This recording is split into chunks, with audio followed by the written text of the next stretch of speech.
Sang istri akan menjemput suaminya ketika suaminya kembali dari perjalanan jauh. Pasangan itu bertemu di bandara. Dua orang di sepanjang jalan. Mereka berbincang dan tertawa ketika berjalan ke tempat parkir bawah tanah. Tapi ternyata ban mobilnya bocor. Ketika si suami Stanley sedang mengecek mobilnya, seseorang pria jalanan muncul. Pria jalanan itu meminta uang ke Stanley. Istri Stanley, Vivian, ingin memberi pria itu uang, tapi dihentikan oleh Stanley. Stanley adalah seorang agen. Stanley tidak ingin berurusan dengan gangster kecil itu. Akibatnya, teman si gangster kecil itu datang dan langsung menyerang Stanley. Gangster itu menjatuhkan Stanley. Para gangster itu juga menyerang Vivian dan membuat istri Stanley itu tewas. Gangster kecil itu pergi setelah membunuh dan menyerang Stanley dan istrinya. Stanley melihat istrinya tewas di lantai. Itu sangat menyakitkan baginya. Segera setelah itu, Stanley datang ke kantor polisi untuk melaporkan kejahatan itu. Stanley langsung mengenali gangster itu setelah mereka dibawa ke kantor polisi. Karena Stanley ingat dengan jelas wajah penjahatnya. Punya tato hitam. Dia yakin, ini adalah pria yang membunuh istrinya. Kemudian polisi tidak mengatakan apa-apa.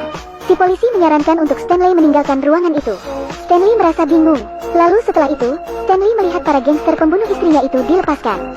Polisi membawa para gangster itu keluar dan dibebaskan begitu saja. Si pria pembunuh Vivian itu berkedip ke arah Stanley. Saat itu Stanley merasa terprovokasi. Stanley tercengang. Apa yang sedang kamu lakukan? Bukankah aku baru saja mengidentifikasi dia? Jawaban petugas polisi sangat tidak masuk akal. Gangster semacam ini tidak memiliki nasib. Mungkin akan digantung suatu hari nanti. Apa ini? Mungkinkah ini alasan si gangster dibebaskan saat itu? Si polisi menjawab bahwa itu yang dilakukannya. Stanley tidak bisa berkata-kata, tapi tidak mungkin. Stanley sangat sadar akan korupsi di kota itu. Sedih dan marah tidak ada gunanya. Balas dendam seperti John Wick adalah rencananya. Stanley membuka gudang senjata yang sudah lama ia sembunyikan. Lalu dia datang, menemui Dennis, teman lama Stanley yang telah diberhentikan dari kepolisian. Dennis sudah lama siap, dan memiliki daftar penjahat gangster itu. Tapi Dennis masih ragu untuk kembali beraksi dan membantu Stanley. Stanley memutuskan untuk berjuang sendirian. Stanley datang ke bar yang kacau. Dia memesan segelas anggur dan duduk sendirian, mengamati lokasi bar itu. Seorang pria kulit hitam dengan kalung emas dihampiri pacarnya yang bawel. Apakah Anda mendapat masalah lagi? Seseorang telah mengincarmu. Kakak kulit hitam tersenyum dan berkata, biarkan dia merasakan pelurunya. Lalu dia mengeluarkan dompet dan didikasihkan ke pacarnya itu. Lihat merek ini. Dan dompet itu adalah benda milik Vivian, istri Stanley yang sudah meninggal. Pria hitam itu mengambil bola putih dari meja biliar, menaruhnya di meja bar, membidik segelas anggur milik Stanley. Bidik ke kiri, kemudian si pria hitam melihat Stanley seperti melihat hantu. Segera pria itu pergi. Stanley dari belakang mengikutinya dari dekat. Buka pintu bar. Stanley berhasil lolos dari 2 tembakan.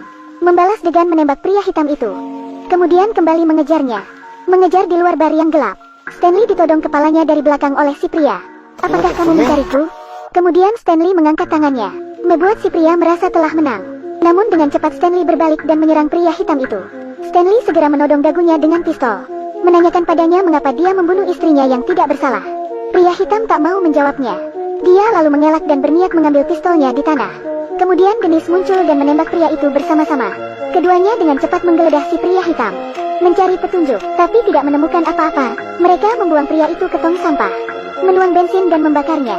Tapi saat ini di sudut gelap, seseorang merekam kejadian itu. Perekam itu segera melaporkan kejadian ke bosnya. Melaporkan kejadian itu kepada bos gangster Lemika. Lemika adalah ketua dari kelompok gangster itu. Dia diberitahu bahwa ada 2 orang yang sedang mencari anak buah Lemmy. Lemmy segera marah ketika mengetahuinya. Tidak ada yang berani mengusiknya di wilayah itu. Berapa umur mereka berdua? Lemmy memanggil anak buahnya, menyuruh anak buahnya untuk mengingat siapa orang di video itu. Jangan biarkan mereka pergi, habisi secepat mungkin semuanya.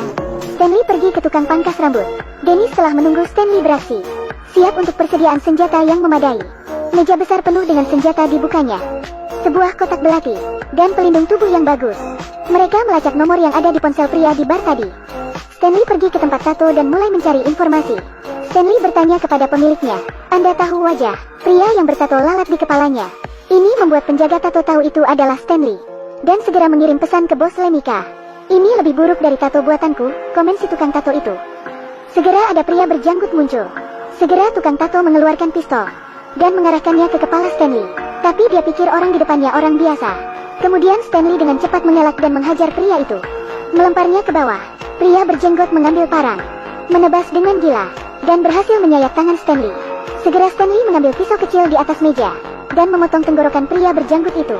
Dan di lain tempat, Dennis kembali ke tempat pangkas rambut miliknya. Dia menemukan seluruh toko gelap dan berantakan. Seseorang duduk di kursi. Dennis melihat seseorang duduk membelakanginya. Ketika orang itu menoleh, ternyata dia adalah Charlie si pembunuh Vivian. Kemudian beberapa lelaki keluar mengepung Dennis. 3 orang mengelilinginya. Dennis tidak terburu-buru dan mencoba berbicara dengan Charlie. Kemudian menangkap pistol Charlie di waktu yang tepat, menghindari beberapa orang. Lalu dia mengambil pisau pria. Dennis tusukkan di dadanya. Ketika Charlie akan bangun dan mengambil pistolnya, dia ditendang oleh Dennis. Kemudian Dennis dihajar dengan tongkat. Tapi Dennis malah mematahkan tongkat itu dengan kakinya. Itu bagus, tapi itu mereka semua kalah di tangan Dennis. Segera setelah itu, Dennis dan Stanley bertemu di tempat penghancuran mobil, meletakkan Charlie di dalam mobil. Segera operator Crane mengambil mobil itu dan menghancurkannya. Stanley menerima pesan teks. Untuk kali ini, Stanley ditelepon seseorang, memberitahu Stanley bahwa putrinya mengalami kecelakaan. Putri Stanley tidak pernah mengirim SMS. Stanley baru menyadari ada yang tidak beres. Baru beberapa menit yang lalu, Stanley menemukan fakta di balik kejadian ini. Tampaknya semakin rumit. Vivian adalah penyidik di bawah gubernur. Gubernur bersiap memajukan rencana untuk jaringan pipa minyak, tapi ditentang oleh para pencinta lingkungan. Dan istri Stanley bertanggung jawab untuk memberikan laporan lingkungan. Jawabannya tidak memenuhi standar lingkungan. Vivian menjelaskan bahwa itu mengancam lingkungan. Maka sangat mungkin bahwa kelompok orang ini adalah orangnya gubernur. Stanley diam-diam memasuki rumah putrinya. Cucunya diikat, dan putrinya diculik. Stanley masuk dari pintu belakang. 2 orang segera ditembak oleh Stanley. Pada saat ini, putrinya diancam oleh orang gubernur dengan pistol. Dalam keputusasaan, Stanley harus berpura-pura meletakkan pistol. Tapi ini hanya cara untuk melumpuhkan musuh. Dennis sudah siap menembak pria itu. Dennis sudah bersiaga dari tadi. Orang gubernur itu segera akan menghajar Stanley. Segera, suruhan gubernur itu jatuh ditembak Dennis. Stanley dengan cepat mengalahkan pria itu, dan dihajar beberapa saat sebelum diinterogasi Stanley. Stanley menodongkan pistolnya. Pria gubernur itu berteriak kesakitan. Belum sempat mengungkapkan kebenaran, pria suruhan gubernur itu ditembak di kepala. Pada saat itu, petugas polisi muncul. Dia membujuk Stanley, bahwa pembunuh Vivian telah ditembak mati olehnya. Kasus ini bisa ditutup katanya. Stanley merasa dibodohi. Stanley berkata, jangan salahkan aku karena bersikap sopan. Setelah berbicara, polisi memanggil seorang pembantunya untuk datang. Stanley mengatakan bahwa dia juga memiliki seorang pembantu. Kemudian Dennis memukul kepalanya si botak dengan 1 kepalan. 2 tinju sulit untuk mengalahkan 4 tangan. Polisi harus mengakuinya. Polisi ditangkap Stanley dan disuruh mengantar Stanley ke gubernur. Sedangkan si botak dikunci di bagasi. Datang di luar rumah gubernur. Penjaga di rumah gubernur sudah ditingkatkan. Karena gubernur juga menyadari, geng Lemika mungkin sudah mati. Kemudian polisi dihantam dengan pukulan besar. Ketika dia bangun, dia menemukan bahwa para penjaga semuanya tewas. Polisi lihat sekeliling. Ditemukan bahwa tangki bahan bakar mobil terbakar. Kepala botak di bagasi mungkin juga merasa sepertinya dia akan mati. Putus asa melarikan diri. Kemudian mobil itu meledak, masuk ke dalam. Stanley membunuh semua penjaga. Tapi gubernur tiba-tiba menembaknya. Jelas, gubernur bukan orang biasa. Stanley dengan cepat menarik laras pistol gubernur. 2 orang bertarung bersama. Yang aneh adalah,